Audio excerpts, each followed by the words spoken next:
Chaudhary once again मेरे साथ अभी जो शख्स बैठे हुए हैं वो एग्रीकल्चर में जो ग्रामीण लोग हैं, जो उतने पढ़े लिखे लोग नहीं हैं, उनको ट्रेनिंग देते हैं। लोग ज़्यादा उपज के लिए अभी जो मटेरियल्स को या फूड्स को जो ग्रो कर रहे हैं, उसमें बहुत सारे पेस्टिसाइड वगैरह का इस्तेमाल कर रहे हैं, उससे बहुत सारी बीमारियां हो रही है। तो ये ट्रेनिंग देते हैं कि आप इस तरीके से भी कर सकते हो, जिससे उसमें पेस्टिसाइड वगैरह ना पेस्टिसाइड, नो केमिकल्स, कुछ भी देना नहीं है। कैसे करते हो ये आप बताओ। हाँ, ये जो है बेसिकली हम पहले तो लोगों की सोच में चेंज आना चाहिए। जो हम लोग ज़मीन हमको मिला है विरासत में हो या कहीं भी काम करते हो, तो हम लोग ज़मीन को माँ जैसे प्यार देना चाहिए, ज़मीन को रेस्पेक्ट, केयर एंड लव देना चाहिए, तो वो चीज़ हमें वापस मिलेगा उसी तरीके से। अगर आप माँ को विष पिलाओगे तो दूध नहीं मिलेगा, विष ही मिलेगा।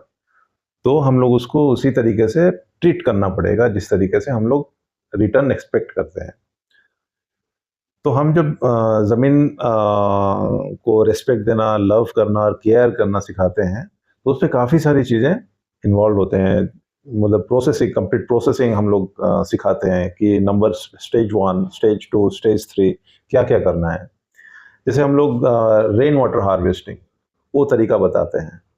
रेन वाटर हार्वेस्टिंग एक बार हो जाए तो ज़मीन को ग्राउंड वाटर रिचार्ज हो जाएगा। ग्राउंड वाटर रिचार्ज हो जाएगा तो आपके तालाब में पानी रहेंगे, आपके कुआं में, आपके बोरवेल में, कहीं भी कोई भी वाटर सोर्स हो वहाँ पे पानी भरपूर मिलेगा। तो जो समर के टाइम में हमारा पानी का इतना कमी महसूस नहीं होगा। जो ड्राई लैंड है हम उसको वेट लैंड बना सकते हैं, ठीक है। तो ये है वाटर क्रेडिट। देन हम कार्बन क्रेडिट की बात करेंगे। तो कार्बन क्रेडिट के लिए हम लोग ज़मीन को इतना सॉफ्ट बनाते हैं कि आप कुछ भी डालिए उस पर उपजाऊ आ जाएगा। ज़मीन को सॉफ्ट होना ज़रूरी है, उस पर अर्थ फॉर्म्स आना चाहिए। जब भी अर्थ फॉर्म्स आ जाएंगे ज़मीन में, वो ज़मीन उपजाऊ बन जाएगा। हम लोग ये 21 डेज में करके दिखाए हैं बहुत जगह पर। चाहे कोई भी किसी भी टाइप का, किसी भी प्रकार का ज़मीन हो, वहाँ पे अर्थ फॉर्म हम लोग जनरेट करके दिखाते हैं। कैसे करते हैं? ये एक हमारा सिस्टम है जो हमने हमारी गुरुजी से सीखा है, सुभाष पालेकर जी, जो नेचुरल फार्मिंग में 50 साल तक काम किए हैं। तो बनाते हैं जीवामृतम। जीवामृतम में गुड़ लगता है, बेसन लगता है, गोबर लगता है, गोमूत्र लगता है और पानी लगता है, और उसको आप डालते जाइए ज़मीन में। तो रिचार्ज एज ए कैटलिस्ट तो काम करेगा। वो आपका ज़मीन को नेचुरली रिचार्ज करेगा, तो उसमें आपका अर्थ फॉर्म्स जनरेट हो जाएंगे। The moment earth form is generated in the soil, the land is fertile.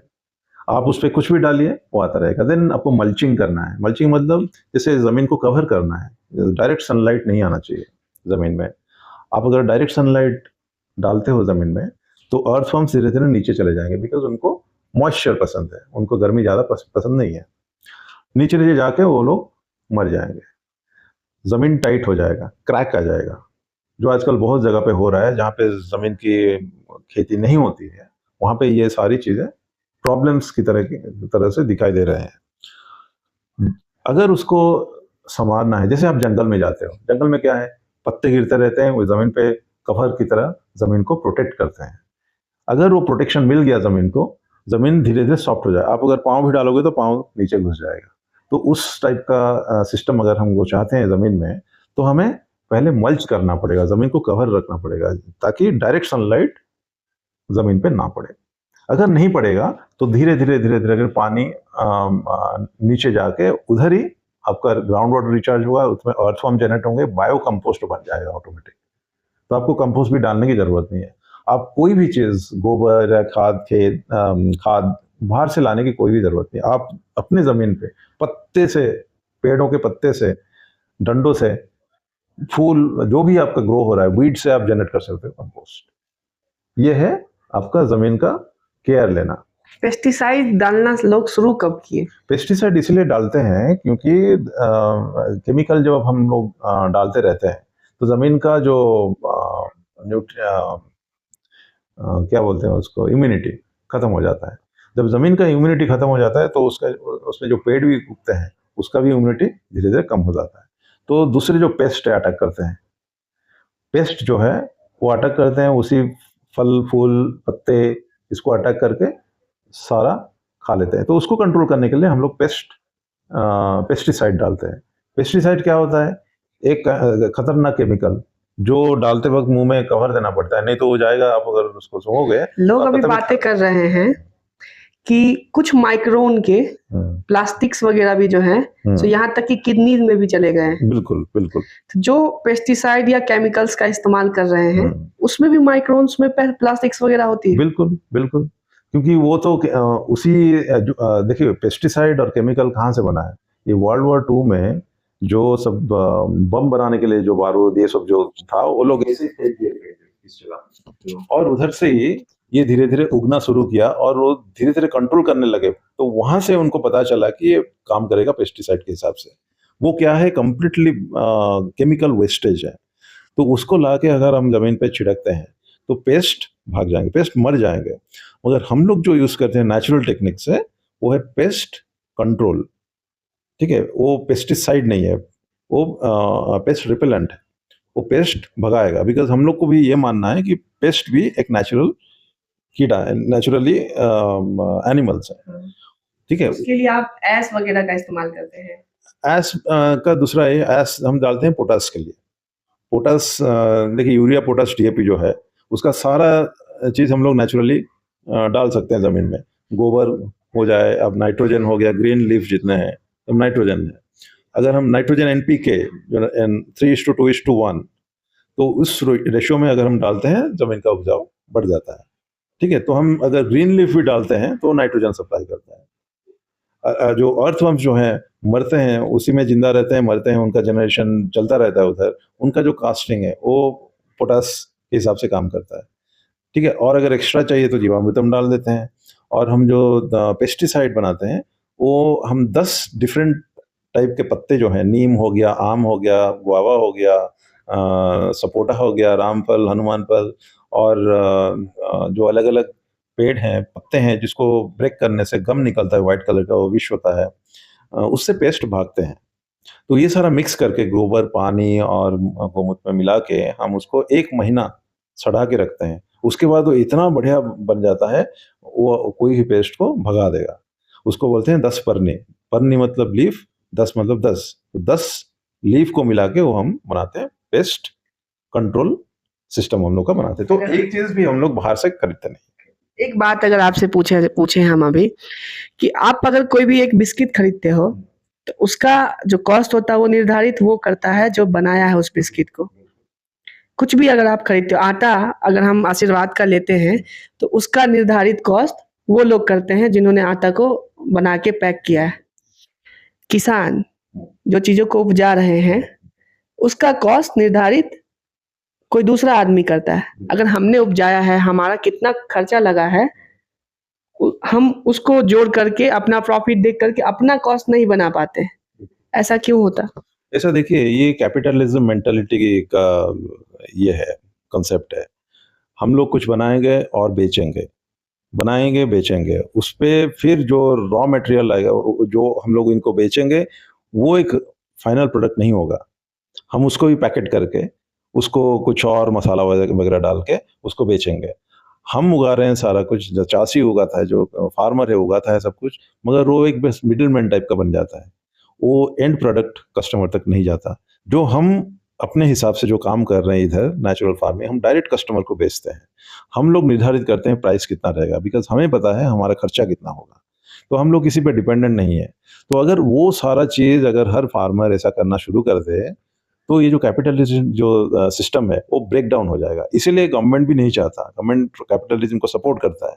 इसीलिए वो चाहता है कि लोग यूरिया खरीदे, पोटास, DAP सब खरीदे, और as a middle man farmer को यूज करे, और उनका MSP अलाउ नहीं करे, ताकि जो भी एंड सप्लायर है, जैसे अदानी का फॉर्च्यून हो गया, अंबानी, इसका बहुत सारे कंपनियां हैं जो ये प्रोडक्ट लेके फार्मर से उसको प्रोसेस करके, थोड़ा सा प्रोसेस करके, पैक करके, मार्केट करके ज़्यादा प्राइस में लोगों को बेचे।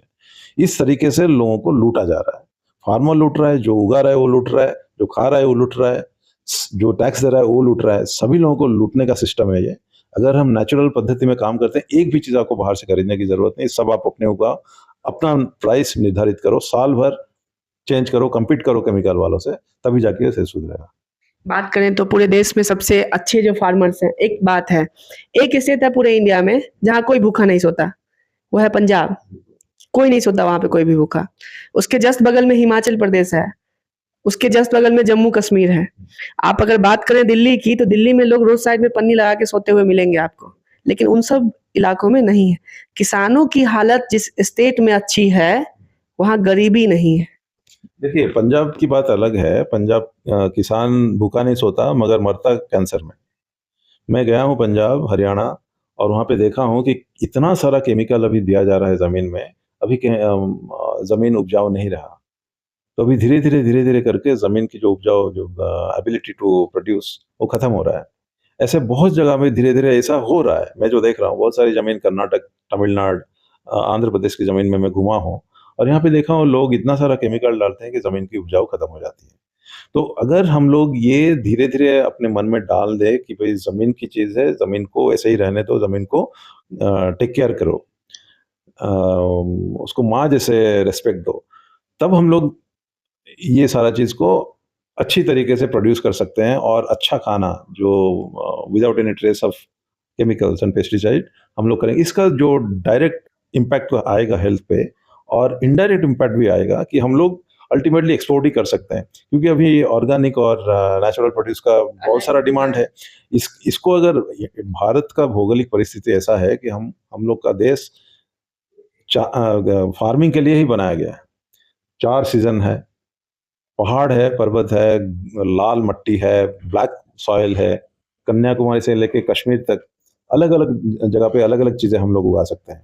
इवन राजस्थान में एलोवेरा उगा सकते हैं। एलोवेरा से आप जेल बनाइए, आप मॉइस्चराइज़र बनाइए, लोग खाते हैं, पेट की आयुर्वेदिक ट्रीटमेंट भी कर सकते हैं। तो ये सारा जो चीज़ है, अलग-अलग जगह पे अलग-अलग चीज़ों का अहमियत है, उसको हम आइडेंटिफ़ाई करके हर जगह पे ऐसा अगर सिस्टम बनाएँ कि चाषी जो फार्मर है, वो हर एक फार्मर को करोड़पति होना चाहिए। Farmer should be the capitalist. Farmer को सब्सिडी देनी चाहिए। अगर हमने कोई सामान फार्मर से खरीदा है, तो उसको ज़्यादा पैसे देना चाहिए। रॉ मटेरियल्स हम जिनका इस्तेमाल कर रहे हैं, वो अमीर होना चाहिए, तब जाकर के ही तो चीज़ें होगी। इस तरीके से आप अगर करेंगे, फार्मर को सब्सिडी के लिए भीख भी नहीं माँगनी पड़ेगी। क्योंकि सब्सिडी चाहिए क्यों? सब्सिडी किस लिए चाहिए? अभी देखिए, कोई भी स्कीम आप देख लीजिए गवर्नमेंट का, गवर्नमेंट बोलेगा हमारी तरीके से करो, तभी जाके ये सब्सिडी मिलेगा। और सब्सिडी ज़्यादातर लोग कौन खाता है? जो बड़े-बड़े फार्मर हैं, करोड़पति फार्मर जो ऑलरेडी हैं, जो केमिकल यूज़ करते हैं, वो लोग अथॉरिटी को पैसा देकर वो सब्सिडी खा लेते हैं। तो बाकी जो मार्जिनल फार्मर है, पुअर फार्मर को सब्सिडी आता ही नहीं है। कोई भी ऐसी कंट्री है जहाँ पे फार्मर्स की कंडीशन बहुत अच्छी हो? मेरे ख्याल से भूटान में अभी सारा ग्रीनरी है। अब फार्मर सिक्किम भी अपना पूरा सिक्किम 100% हाँ, ऑर्गेनिक हो गया। हो रहा है। तो जो देश डिपेंडेंसी के बिना आगे बढ़ पाया, वो टॉप क्लास में पहुंचा। वो farming, the real farming, that farming is the real farming. जैसे अमेरिका का हाल अभी है, फार्मर सुखी नहीं है। इंडिया का हाल अभी वही हो रहा है। लेकिन वहाँ फार्मर्स कार से चलते हैं।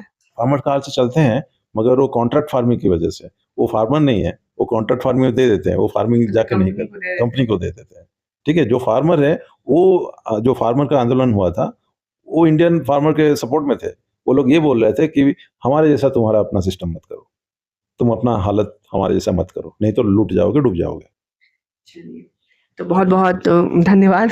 आप एक लाइन में अगर प्रधानमंत्री को कुछ बोलना चाहें यहाँ से, तो क्या बोलना चाहेंगे? प्रधानमंत्री से बस एक ही बात बोलना है कि देश के बारे में सोचिए। जो कैपिटलिस्ट है, जो आपको पैसे देते हैं, वो तो देते रहेंगे, वो तो आगे भी देते रहेंगे, बट देश के बारे में अगर आप अगर सोचेंगे सही तरीके से, फार्मर के बारे में सोचिए और उसको एमएसपी देने का कसम लीजिए, तभी जाकर फार्मर का डेवलपमेंट होगा और इंडिया का डेवलपमेंट होगा। इंडिया अगर आप चाहते हो कि विश्व गुरु बने, तो फार्मर को ही विश्व गुरु में एजेंसी लेनी पड़ेगी, उसको एजेंट बनाना पड़ेगा। अदरवाइज़ कोई भी आपको कैपिटलिस्ट विश्वगुरु नहीं बना सकता, फार्मर ही बना सकता है, उस पे ध्यान दीजिए। चलिए, हाँ, सही बात बोल रहे हैं ये। 10 रुपया में, 1 रुपया में 600 एकड़ नहीं बेचते हैं। चलिए, लोगों को अगर बात करना हो आपसे, लोगों को कुछ बोलना हो, तो क्या बोलेंगे पूरी दुनिया को एक लाइन में क्या बता पाएँगे? सभी लोगों को उगाना चाहिए कुछ भी। अपना ऑब्जेक्टिव सेट कीजिए लाइफ में। आप जन्म लिए हैं कोई एक ऑब्जेक्टिव के लिए, आप उसी पे काम कीजिए, मगर इंडिपेंडेंट बनिए, कभी भी डिपेंडेंसी पे ध्यान मत दीजिए। जो भी सारे इनकम के सोर्सेस हैं, आप कोई भी उठा लीजिए, आप अगर ग्रो नहीं करते, फूड ग्रो नहीं करते अपने लिए, then all is going to be useless. Because जैसे कोविड के दौरान हम लोग को पता चल गया कि गांव की अहमियत क्या है, ज़मीन की अहमियत क्या है, और खुद का खाना उगाने का अहमियत क्या है, वो अगर आप कर लिए तो आप सक्सेसफुल बन जाएंगे। बाकी ऑब्जेक्टिव कोई भी सेकेंडरी है, but food is a real need of the earth, and good food is the real need of everybody, every human being. बहुत बहुत धन्यवाद हमसे बातचीत करने के लिए। सही बोल रहे हैं, कोविड में हमें भी पता चल गया था कि हमारी फैमिली के साथ रहना कितना जरूरी है, फादर साहब का तबीयत खराब होने के बाद। तो बहुत बहुत धन्यवाद, थैंक यू।